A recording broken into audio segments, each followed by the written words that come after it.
பாருங்க, இந்த உலகத்திலே அநேகர் எங்களை எதிர்த்து பேசலாம், அநேகர் குற்றச்சாட்டலாம், அநேக வெட்கங்கள், அநேக அவமானங்கள் இந்த உலகத்திலே எங்களுக்கு வரலாம். சத்துருவானவன், எங்களுடைய சத்துரு அதை கொண்டு வரலாம். ஆனால் அவைகளின் மத்தியிலே என்ன செய்கிறார் ஆண்டவர்? எங்களுடைய தலையை அபிஷேகம் பண்ணி எங்களை கனப்படுத்துகிற தேவனாக இருக்கிறார். முருகதாய் என்கின்ற ஒரு மனுஷனை நான் எங்கள் எஸ்தர்ல பார்க்கிறோம். அங்கே ஆமான் என்கின்ற ஒரு மனுஷன் அந்த ராஜாவுக்கு கீழே வேலை செய்து கொண்டிருந்தான். இந்த ஆமானுக்கு இந்த யூதர்களை கண்ணிலேயே காட்டக்கூடாது. யூதர்களை மட்டுமில்லை, இந்த முருகதாயை எப்படியாவது கொண்டு போடணும்ன்றதான் ஆமானுடைய எண்ணம். இப்போ ஒரு நாள் இரவு ராஜா நித்திரை வரவில்லை. அப்ப அவர் அந்த ராஜ்யத்திலே நடந்த காரியங்களை வாசிக்கும்படிக்காக அந்த இதுகளை வாசிச்சு கொண்டிருக்கும் பொழுது முருகதாய் என்கிற மனுஷன் அந்த ராஜ்யத்துக்கு செய்த நன்மையை குறித்து வாசிக்கின்றார். வாசிட்டு கேட்கிறாரு, இந்த முருகதாயை யாராவது கனம் பண்ணினாங்களா, ஏதாவது கனம் பண்ணப்பட்டவன் அவன்கிட்ட? அவர்கள் சொல்றாரு இல்லை என்று சொல்லி. அப்ப ராஜா ஒரு முடிவெடுக்கின்றார், முருகதாயை கனம் பண்ணுகிறது. அப்ப ராஜா கேட்கிறார், யார் அங்க வெளியில யார் நிக்கிறதுண்ட? வெளியில ஆமான் நிக்கிறாரு. யார் ஆமான்? முருகதாயுடைய எதிர் சத்துரு. அப்ப ஆமான கூப்பிடுறாரு. கூப்பிட்டு சொல்றாரு, நான் ஒரு மனுஷனை கனம் பண்ண வேண்டும், எப்படி கனம் பண்ணலாம்னு கேட்கிறாரு. ஆமானுக்கு பெரிய குஷி ஆயிட்டு, ராஜா என்னத்தான் கனம் பண்ண போறாரு, எப்படி கனம் பண்ணலாம்னு யோசிச்சுட்டு சொல்றான், ராஜாவே உம்முடைய ராஜ வஸ்திரத்தை தரிப்பித்து ராஜா போற குதிரையில அவனை அமர்த்தி ராஜ கிரீடத்தை அவனுக்கு போட்டு அவனை இந்த நகரமாக ஊர்வலமா பண்ணி அவனை கனப்படுத்தலாம் என்று அவர் யார் நினைச்சாரு? தன்னைத்தான் கனப்படுத்த போறாரு. அப்ப ராஜா அவருக்கு திரும்ப பதில் சொல்லுகிறார். எஸ்தர் 6வது அதிகாரத்துல 10வது 11வது வசனத்தை நாங்கள் வாசிப்போம். அப்பொழுது ராஜா ஆமானை நோக்கி, சீக்கிரமாய் நீ சொன்னபடி வஸ்திரத்தையும் குதிரையையும் கொண்டு போய், சீக்கிரமாய் நீ சொன்னபடியே வஸ்திரத்தையும் குதிரையும் கொண்டு போய் ராஜ அரண்மனையின் வாசலில் உட்கார்ந்திருக்கிற யூதனாகிய முருகதாய்க்கு அந்த பிரகாரம் செய். நீ சொன்ன எல்லாவற்றிலும் ஒன்றும் தவறாம நீ செய்யணும். அப்படியே ஆமான் வஸ்திரத்தையும் குதிரையையும் கொண்டு போய் மொர்தெகாயை அலங்கரித்து அவனை குதிரையின் மேல் ஏற்றி நகர வீதியில் உலாவும்படி செய்து, ராஜா கனம் பண்ண விரும்புகிற மனுஷனுக்கு இப்படியே செய்யப்படும் என்று அவனுக்கு முன்பாக கூறினார். ராஜா கனம் பண்ண வேண்டிய மனுஷனுக்கு இப்படியே நடக்கும் என்று சொல்லி அந்த குதிரைக்கு முன்னால போறாரு. யோசிச்சு பாருங்க எப்படி இருந்திருக்கு. சத்துருக்கு முன்பாக எங்களுடைய தலையை அபிஷேகம் செய்கின்றவர். யார் யாரெல்லாம் எங்களை வெட்கப்படுத்தினார்களோ, யார் யாரெல்லாம் எங்களை அவமானப்படுத்தினார்களோ, எந்தெந்த நாவுகள் எல்லாம் எங்களுக்கு எதிராக குற்றமாக எழும்பியதோ அவ்வளவு நாவுகளையும் நாங்கள் நியாயம் தீர்த்து தேவனுடைய கரத்தினாலே அவ்வளவு சத்துருக்களுக்கு முன்பாக எங்களை கனப்படுத்துகிற தேவனாக இருக்கின்றார் அவர். அதுதான் இங்க முருகதாய்க்கு நடந்தது. அவன் அந்த சத்துருடைய சிந்தையில யோசிச்சு பார்க்கல, எனக்கே சிரிப்பா இருந்தது இல்லையா? எப்படி இருந்திருக்கு. கொல்லோனும் யூதர்களை எதிர்க்கிற ஒருவன் அவனை கனப்படுத்த வேண்டிய தன்மைக்கு ஆண்டவர் தான். அதான் நம்முடைய ஆண்டவருடைய தன்மை. சத்துருக்கள் சூழ இருக்கின்றார்கள், போராட்டம் சூழ இருக்கின்றது என்று நாங்கள் சோர்ந்து போகக்கூடாது. ஏனென்றால் அந்த போராட்டத்தின் மத்தியிலே எங்களுக்கு கனமும் உயர்வும் கிடைக்கும். ஆண்டவர் எங்களுடைய தலையை உயர்த்துகிற தேவனாக இருக்கின்றார். திருடன் திருடவும் கொல்லவும் அழிக்கவும், ஆனால் இயேசு கிறிஸ்து வரும் பொழுது அவர் ஜீவனை தருகின்றவர், அவர் பரிபூரணத்தை தருகின்றவர், எங்களை கைவிடாத தேவனாகவே இருக்கின்றார். முதலாவது இந்த அபிஷேகம் எங்களை கனப்படுத்துகிறதா இருக்கின்றது. யாத்ரா 30வது அதிகாரத்துல 30வது வசனத்தை நாங்கள் வாசிப்போம். ஆரோனும் அவன் குமாரரும் எனக்கு ஆசாரிய ஊழியம் செய்யும்படிக்கு நீ அவர்களை அபிஷேகம் பண்ணி அவர்களை பரிசுத்தப்படுத்துவாயாக. அப்ப இந்த தைலம் முதலாவது எங்களை கனத்தை கொடுக்கின்றது. இரண்டாவது காரியம் எங்களை பிரித்தெடுக்கின்றது, எங்களை அடையாளப்படுத்துகின்றது, எங்களை பரிசுத்தப்படுத்துகின்றது. நாங்கள் தேவனுடைய ஊழியக்காரர்கள், தேவனுடைய சொந்த ஜனம் என்று எங்களை பிரித்தெடுக்கின்ற பரிசுத்தப்படுத்துகிறதா இருக்கு. அதான் ஆண்டவர் சொல்லுகின்றாரு, நான் தாவீதை கண்டுபிடித்தேன். நீங்கள் ஒவ்வொருவரும் தேவனினாலே கண்டுபிடிக்கப்பட்டவர்கள். தாவீது தன்னுடைய குடும்பத்தினாலே மறைக்கப்பட்டவனாக இருந்தான். ஆனால் தேவன் அவனை கண்டுபிடித்து அபிஷேகம் பண்ணினார்.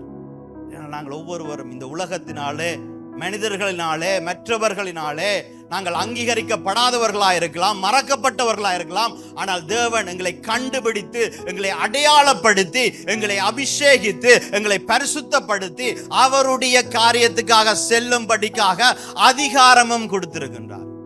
எங்கள் ஒவ்வொருவருக்கும் அந்த அழைப்பு இருக்கின்றது. எங்கள் மேலே இங்கே பூசப்படுகிற இந்த எண்ணம் சாதாரண விஷயம் அல்ல. அவருடைய பரிசுத்த சந்ததி என்று அடையாளப்படுத்துகிறது. எங்களை பிரித்து எடுக்கின்றது. இந்த உலகத்தை விட்டு பிரித்து எடுக்கின்றது. அவருடைய ஒரு காரியத்தை செய்வதற்கு என்று எங்களை தெரிந்தெடுத்து கண்டுபிடித்து எடுக்கிறதாக இருக்கின்றது. ஒரு ஒரு என்ன சொல்ற, ஒரு சோல்ஜர், ஒரு போர் வீரன் இப்ப போருக்கு போகணும்னு சொன்னா என்ன கொடுப்பாங்க? யூனிஃபார்ம் கொடுத்து அனுப்புவாங்க இல்லையா? இந்த யூனிஃபார்ம் என்னத்தை குறிக்கின்றது? அவன் மேல இருக்கின்ற அந்த அழைப்பை குறித்து அவனை போருக்கு அனுப்புகின்றது. யூனிஃபார்ம் கொடுக்கல என்னென்ன எல்லாம் கொடுப்பாங்க? சப்பாத்து கொடுப்பாங்க, பேண்ட்ஸ், ஷர்ட், அது மட்டுமா கொடுப்பாங்க? கன்னும் கொடுப்பாங்க, ப்ரொடெக்ஷனுக்கு தொப்பியும் கொடுப்பாங்க இல்லையா? பாருங்க, ஏனென்றால் எங்களுக்கு தரப்படுகிற இந்த அபிஷேகமானது எங்களை பாதுகாக்கிறதா இருக்கின்றது. எங்களுக்கு கொடுக்கப்பட்ட ஒரு வல்லமையாக இருக்கின்றது இல்லையா? ஏண்டா அபிஷேகம் நுகத்தின் தடியை முறிக்கும் என்று வேதம் சொல்லுகிறது. அப்ப இந்த அபிஷேகம் எங்களுக்கு வரும் பொழுது நாங்க நினைக்க கூடாது இது வெறும் ஒரு அடையாளம், இது ஒரு ஷர்ட்டும் பேண்டும் இல்ல. அதற்கு பின்பாக அங்கே ஒரு அதிகாரம் இருக்கின்றது, அங்கே ஒரு வல்லமை இருக்கின்றது. அந்த வல்லமை எங்களை நடத்தக்கூடியதாக இருக்கின்றது. அதான் 2 கொரிந்தியர் 10வது அதிகாரத்துல 4வது வசனத்தை நாங்கள் வாசிப்போம். எங்களுடைய போராயுதங்கள் மாம்சத்துக்கு ஏற்றவர்களாயிராமல் அரண்களை நிர்மூலமாக்குகிறதற்கு தேவ பலமுள்ளவை. தேவ பலமுள்ள இது எங்களுக்கு தரப்பட்ட இந்த அபிஷேகம், எங்கள் மேலே ஊற்றப்பட்ட இந்த எண்ணெய் தேவ பலமுள்ளதாக இருக்கின்றது. இது ஒரு வல்லமை, இது ஒரு வெப்பன் இல்லையா? எங்களுக்கு ஆண்டவர் கொடுத்த வெப்பன். ஏசாயா 10:27 சொல்லப்பட்ட போது அபிஷேகத்தினாலே நுகம் முறிந்து போகும் என்று சொல்லுகிறது. சங்கீதம் 92:10 சொல்கிறது, என் கொம்பை காண்டாமிருகத்தின் கொம்பை போல உயர்த்துவீர், புதிய எண்ணெயினாலே அபிஷேகம் பண்ணுகிற தேவனாய் இருக்கிறார். சவுலை ஆண்டவர் அபிஷேகம் பண்ணார். அவருடைய சுதந்திரத்துக்கு தலைவனாக அங்கே 1 சாமுவேல் 10வது அதிகாரத்துல 1வது வசனத்துல அவர் அபிஷேகம் செய்கின்றார். சவுல் எப்படிப்பட்டவன்? சவுலை தேடித்தான் பிடிக்க வேண்டியதா இருந்தது. ஏன்? ஓடி போய் ஒளிஞ்சவன். சவுலை தேடி பிடிச்சு அபிஷேகம் பண்ணுகின்றார். அபிஷேகம் பண்ணி அங்கே 9வது 10வது 11வது வசனத்துல என்ன சொல்கிறது என்பதை பார்ப்போம். அவர்கள் அந்த மலைக்கு வந்த பொழுது இதோ தீர்க்கதரிசிகளின் கூட்டம் அவனுக்கு எதிராக வந்தது. அப்பொழுது தேவனுடைய ஆவி அவன் மேல் இறங்கினதால் அவனும் அவர்களுக்குள்ளே தீர்க்கதரிசனம் சொன்னான். அதற்கு முன்னே அவனை அறிந்தவர்கள் எல்லாரும் அவன் தீர்க்கதரிசிகளோடு இருந்து தீர்க்கதரிசனம் சொல்லுகிறதை கண்டபோது ஈசின் குமாரனுக்கு வந்தது என்ன? செல்வத்தாரண்ட பிள்ளைக்கு வந்தது என்னது கேட்பாங்க. ஏன்? எங்கள் மேல வந்த அபிஷேகம் ஒரு அதிகாரத்தை, ஒரு வல்லமையை எங்களுக்கு தருகின்றது. கேட்டுட்டு என்ன சொல்றாங்க? சவுலும் தீர்க்கதரிசிகளில் ஒருவனோ என்று கேள்வி கேட்கிறார்கள் என்று அந்த ஜனங்கள் ஒருவர் பாருங்க. சும்மா இருந்த சவுல், ஆனால் இங்கே அபிஷேகம் செய்யப்பட்ட போது ஒரு வல்லமை வந்தது, ஒரு அதிகாரம் வந்தது. ஆண்டவர் ஒரு காரியத்தை அவன் ஊடாக செய்தார். இதுதான் தேவ பலம் என்று சொல்லுகிறது. 2 டன் ட்ரக் ஃபாஸ்டா ஒன்று இருக்குது, 60 கிலோமீட்டர் 70 கிலோமீட்டர்ல. நீங்க உங்களோட கையால் அப்படியே தடுத்து நிப்பீங்களா? யாராவது இருக்கிறீங்களா? 10 டன் ட்ரக் 100 கிலோமீட்டர் ஹவர்ல வந்தாலும் கூட தன்னுடைய கைய ஒரு போலீஸ்காரன் போட்டான்னு சொன்னா அது நின்றுதான் ஆகும். அது தொடவே தேவையில்லை. தொடணுமா? போலீஸ்காரன் கைய போட்டா அதுதான் அதிகாரம். பாருங்க, அபிஷேகம் எங்களுக்கு என்னத்தை தருகிறது?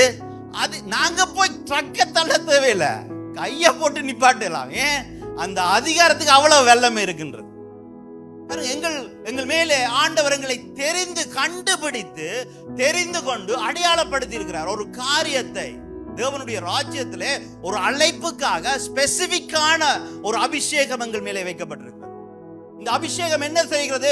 எங்களுக்கு அதிகாரத்தை தருகின்றது. சத்ரு எவ்வளவு ஸ்பீடா வந்தாலும், எவ்வளவு ஃபோர்ஸா வந்தாலும் நாங்க கையை நீட்டி நில்லுன்னு சொன்னா நிப்பான். ஏன்? எங்கள் மேலே கொடுக்கப்பட்ட அதிகாரம் அப்படிப்பட்டது. வானத்துக்கு மேலேயும் கீழேயும் சகல அதிகாரத்தையும் கொண்ட இயேசு கிறிஸ்து சொல்லுகிறார், என்னுடைய அதிகாரத்தை உங்களுக்கு தருகிறேன் என்று சொல்லி.